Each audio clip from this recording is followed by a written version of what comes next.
Bom dia, pessoal. Hoje a gente vai ver um método numérico para a resolução do sistema de equações que a gente encontrou na aula passada, para descrever o modelo elástico de escoamento transitório, tá? Que é o método das características. Tá? Na literatura a gente tem vários outros métodos disponíveis, mas o método das características é o mais utilizado. Tá? E por que ele é o mais utilizado? Tá? Primeiro, ele representa bem o fenômeno físico real. Tá? Então, os valores que a gente for encontrar nas simulações, eles vão estar bem próximos dos valores que a gente teria, se a gente fizesse uma medição em campo. Tá? Ele é um método robusto, eficiente e estável do ponto de vista matemático, tá? Desde que a gente garanta essa condição de Courant. Tá? Então, por serem métodos numéricos, os métodos utilizados para resolver esse sistema de equações, eles podem agregar erros numéricos, de aproximações, tá? E o método das características, ele não sofre tanto com esse problema, tá? Ele é um método explícito, tá? Vai ser um método explícito da forma que a gente fizer, ele pode ser implícito também, tá? Mas o método explícito, ele faz com que a resolução do problema seja um pouco mais simples, porque a gente não precisa resolver um sistema de equações muito grande, tá? E isso reduz o esforço computacional que a gente vai ter, tá? A gente também não vai precisar de uma memória muito grande para armazenar as variáveis. A gente só precisa ir armazenando as informações do instante de tempo anterior e do instante de tempo atual. Tá? Então, comparado com outros métodos, o esforço computacional dele também é reduzido. Tá? Bom, e qual que é a ideia do método das características? A ideia dele é agrupar as nossas duas equações aqui em uma única equação, de forma que a gente transforme elas, as duas equações diferenciais parciais, em uma única equação diferencial ordinária. Tá? Então, a forma que a gente vai fazer isso, é multiplicar a nossa primeira equação aqui, E1, tá? Por um coeficiente lambda, somar com a nossa equação 2, tá? E resultar numa outra equação aqui, que vai ser uma equação diferencial ordinária, ou seja, a gente vai vai ter só a variação com relação ao tempo aqui nessa nova equação. Tá? E isso vai permitir que a gente resolva o novo sistema que a gente encontrar, na forma de diferenças finitas. Tá? Bom, então, fazendo esse agrupamento aqui e já multiplicando pelo termo lambda, que a gente desconhece ainda, tá? E reagrupando aqui para que a gente fique com os termos de variação de carga e de variação de vazão agrupados aqui entre parênteses, tá? A gente percebe o seguinte, se a gente quer deixar essa equação com derivadas somente com relação ao tempo, esse parâmetro aqui, 1 sobre lambda, e esse outro parâmetro aqui, lambda vezes a ao quadrado, eles têm que ter uma dimensão, dx sobre dt. Tá? E daí a gente anularia o dx aqui, ficaria dq sobre dt também. Tá? Bom, para que isso seja verdade, 1 sobre lambda vai ter que ser igual a lambda vezes a ao quadrado, que vai ter que ser igual a esse dx dt. Tá? Bom, igualando aqui esses dois termos, a gente chega que lambda pode ser mais ou menos 1 sobre a, ou seja, o nosso dx dt ele é mais ou menos a, tá?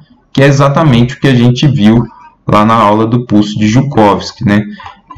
A velocidade de propagação da informação, da onda de sobrepressão no tempo, ela é dada pelo valor da celeridade do fluido no meio onde a gente está. Tá? Bom, como a gente tem dois valores possíveis para lambda, a gente tem que substituir esse valor positivo aqui nessa equação e também o valor negativo nessa outra equação. Tá? E aí a gente vai ter dois sistemas de equações aqui, né? O que a gente chama de reta característica positiva e de reta característica negativa, tá? Essa reta característica, né, é a reta descrita aqui pelo nosso dx dt, tá? Então, essas retas características vão determinar como que a gente vai avaliar o escoamento, né, para identificar as variações que vão ocorrer no tempo, tá? E aí a gente consegue criar uma malha no espaço e no tempo, onde a gente pode utilizar essas duas retas, tá? Então, vamos imaginar que a gente tenha um tubo aqui qualquer, né? Seria essa primeira linha aqui, coincidindo com o nosso eixo X, e a gente dividiu em N trechos aqui, tá? Então, o trecho 1, 2, o trecho 2i menos 1, e assim por diante até o último trecho, que seria N mais 1, tá? E aí eu tenho as discretizações aqui no tempo também, tá?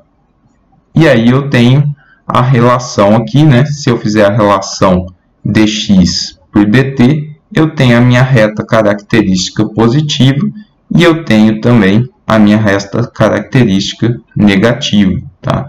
Então, se eu quiser saber a informação de um ponto qualquer aqui, de um ponto i, no instante de tempo futuro, eu posso avaliar aqui como se dá essa variação pela minha reta positiva ou pela minha reta negativa, tá? Bom, essas retas aqui, elas são coincidentes, né, nas diagonais, desde que essa relação aqui seja verdade, tá? Na verdade, elas vão ser coincidentes se o meu ΔT for igual ao meu ΔX sobre a celeridade, tá? Se ele for menor, a gente tem algumas formas de corrigir, porque essa reta aqui ela não vai chegar exatamente no instante de tempo T mais ΔT, tá? Ela chega um pouquinho atrasada.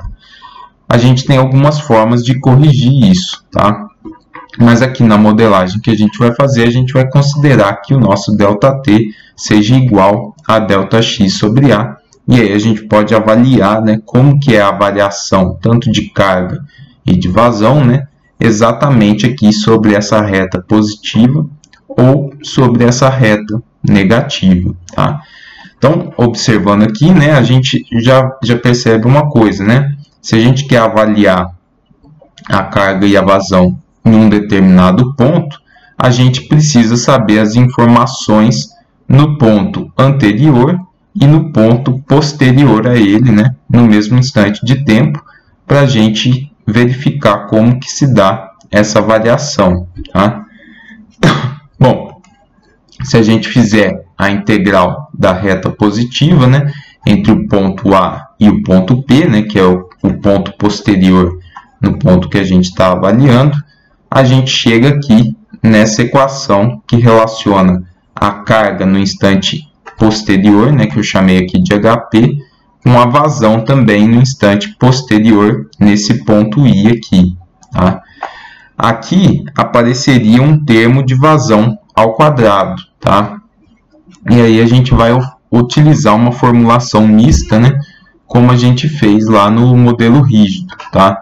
Então a gente vai adotar um valor aqui de vazão no instante anterior, né, no instante que a gente está atualmente, tá? Então a gente vai utilizar o valor de QA, tá?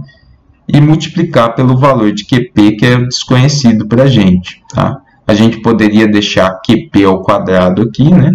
Mas aí isso tornaria o problema implícito e a gente teria que resolver um sistema de equações, tá? Então a gente vai utilizar essa formulação aqui, tá? De novo, a gente vai colocar aqui um dos termos de vazão em módulo para a gente conseguir pegar o sinal da vazão, tá? E se a gente fizer a integração da reta negativa, a gente chega numa equação bem parecida, tá? Só que olhando aqui através do nosso ponto posterior, tá? Aqui eu chamei o R e B de duas constantes, né? eles são valores característicos da tubulação, tá?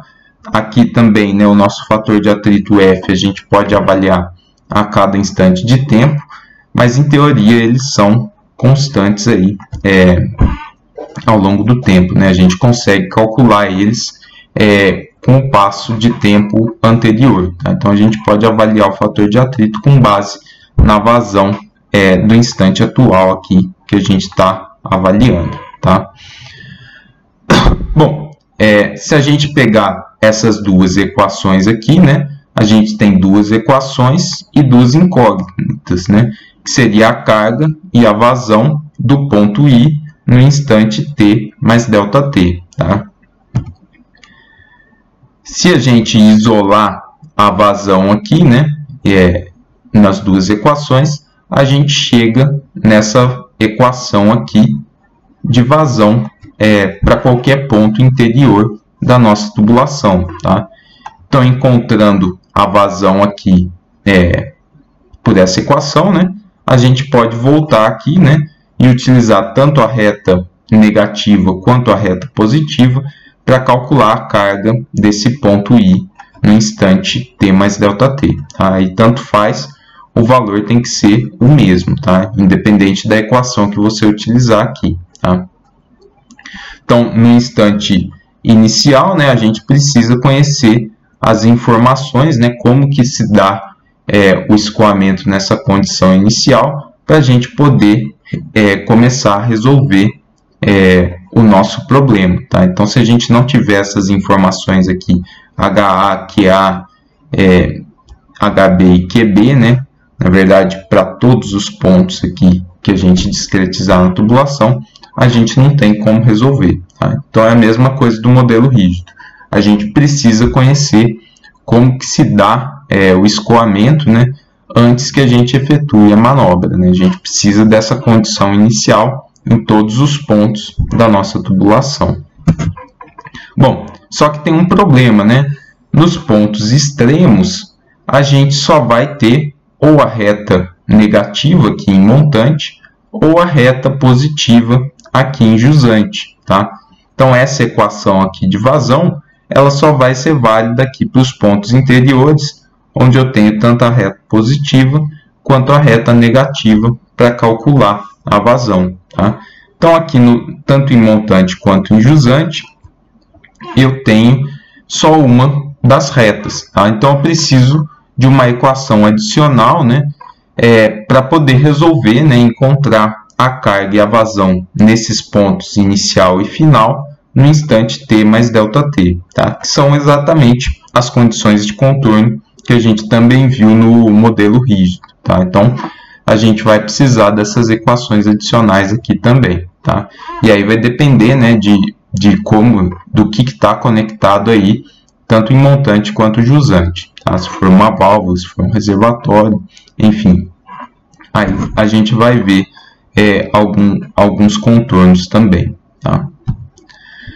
Bom, se a gente pegar o exemplo que a gente fez no modelo rígido, né, a gente tinha aqui a nossa tubulação com a válvula fechada, né, e instantaneamente a gente iria abrir aqui, né, para verificar qual que era o tempo que demoraria e qual que seria a vazão que a gente atingiria no regime permanente após fazer a abertura instantânea aqui, tá? Bom, se a gente for olhar o nosso problema, né, na nossa condição de contorno de montante, a gente considerou que esse reservatório aqui tem um nível fixo e que eu não tenho perda de carga localizada nenhuma aqui, né, na entrada da tubulação. Eu tenho que a carga em qualquer instante de tempo t mais ΔT, né, no ponto 1, que é logo aqui na entrada da minha tubulação, é exatamente a carga do meu reservatório, tá? Bom, utilizando essa informação aqui na reta característica negativa, né, que é a reta que a gente tem aqui para a nossa condição de montante, eu consigo determinar qual que é a vazão nesse ponto aqui, né, em qualquer instante, tá? Então, no ponto 1, a qualquer instante t mais ΔT, eu posso encontrar a vazão através dessa equação aqui, tá? Bom, para minha condição de contorno de jusante, né, eu tenho que a carga aqui na válvula, né, ela é dada por essa expressão, né? Era a perda de carga localizada da válvula, né, mais a carga cinética do jato sendo lançado para a atmosfera, tá? Então, eu tenho que aqui, na minha posição N mais 1, né, que é o fim da minha tubulação, eu tenho que a carga em qualquer instante de tempo, T mais ΔT, é dada por essa equação aqui, né? De novo, aqui eu adotei uma formulação mista, né? Então, eu estou usando a vazão num passo de tempo anterior, tá? E aqui a vazão no instante posterior que eu quero calcular, né? Então, essa aqui seria a minha incógnita desse ponto aqui de jusante, tá? E essa vazão aqui, né, é a vazão atual, né, que eu tenho, né, que eu já calculei, que eu conheço, em módulo também, né, para eu pegar o sentido dela, tá? Bom, se eu substituir essa equação aqui, né, na verdade, se eu isolar a vazão aqui, isolar a carga e substituir na minha reta agora positiva, né? Então, o que eu tenho ali é o meu HP, tá? Eu vou substituir esse HP por essa equação, tá? Eu consigo calcular a vazão que está saindo aqui pela válvula, tá? E aqui, de novo, né? Eu posso utilizar qualquer uma das equações que eu tenho para calcular a carga nesse ponto. Então, eu posso utilizar a minha equação de contorno, tá? Ou eu posso utilizar a minha reta positiva, tá? Então, aqui eu consegui essa equação, né, pela minha condição de contorno. Aqui eu utilizei a minha reta característica negativa para encontrar a vazão. Nesse caso aqui, né, minha condição de contorno. Aí aqui eu utilizei a condição de contorno em conjunto com a reta característica positiva para encontrar a vazão, né? E aqui, como eu acabei de comentar, né, eu posso utilizar tanto essa equação quanto a reta característica positiva, que é essa aqui que eu estabeleci, né, para calcular a carga no ponto final ali, tá? E para os pontos anteriores, né, é só utilizar as equações, a equação de vazão que a gente já determinou no slide anterior, né, e qualquer uma das retas, tanto positiva ou negativa, para depois calcular a carga nesse ponto, né, sabendo já a vazão no instante seguinte, tá? Bom, aqui eu coloquei um passo a passo, né, de como que a gente faz a resolução desse problema aí, utilizando o método das características, né? Então, a primeira coisa, da mesma forma que no modelo rígido, né, a gente vai definir as características hidráulicas do sistema, tá? Precisamos definir as equações de contorno de montante e de jusante, tá? A gente define qual que é a discretização que a gente quer, ΔX no espaço, tá? Então, se tem algum ponto bem definido que a gente quer em alguma seção da tubulação, a gente escolhe um ΔX adequado, né, para que a gente tenha esse ponto dentro do nosso vetor ali de carga e de vazão a ser calculado, tá?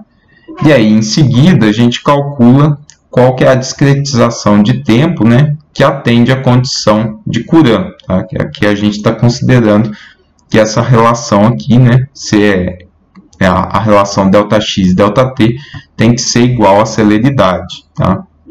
Então, aqui eu esqueci de falar também, né, nas características hidráulicas a gente tem que definir a celeridade, tá? Bom, se nesse caso, né, o nosso valor de ΔT for muito grande, por exemplo, ou muito pequeno, né, não for um valor adequado para a gente pode alterar o valor de ΔX e recalcular o valor de ΔT, né, até que a gente atinja valores aqui que satisfaçam a nossa necessidade, tá? Bom, em seguida a gente vai inicializar tanto a carga quanto a vazão em cada ponto da discretização no espaço que a gente fez para a nossa tubulação, tá? Então, a gente vai colocar quais que são as condições iniciais em cada um dos pontos da tubulação. A gente calcula os coeficientes R e B para cada trecho de comprimento ΔX da tubulação, tá? O nosso R aqui a gente pode recalcular a cada passo de tempo, né? Porque ele depende do fator de atrito, tá?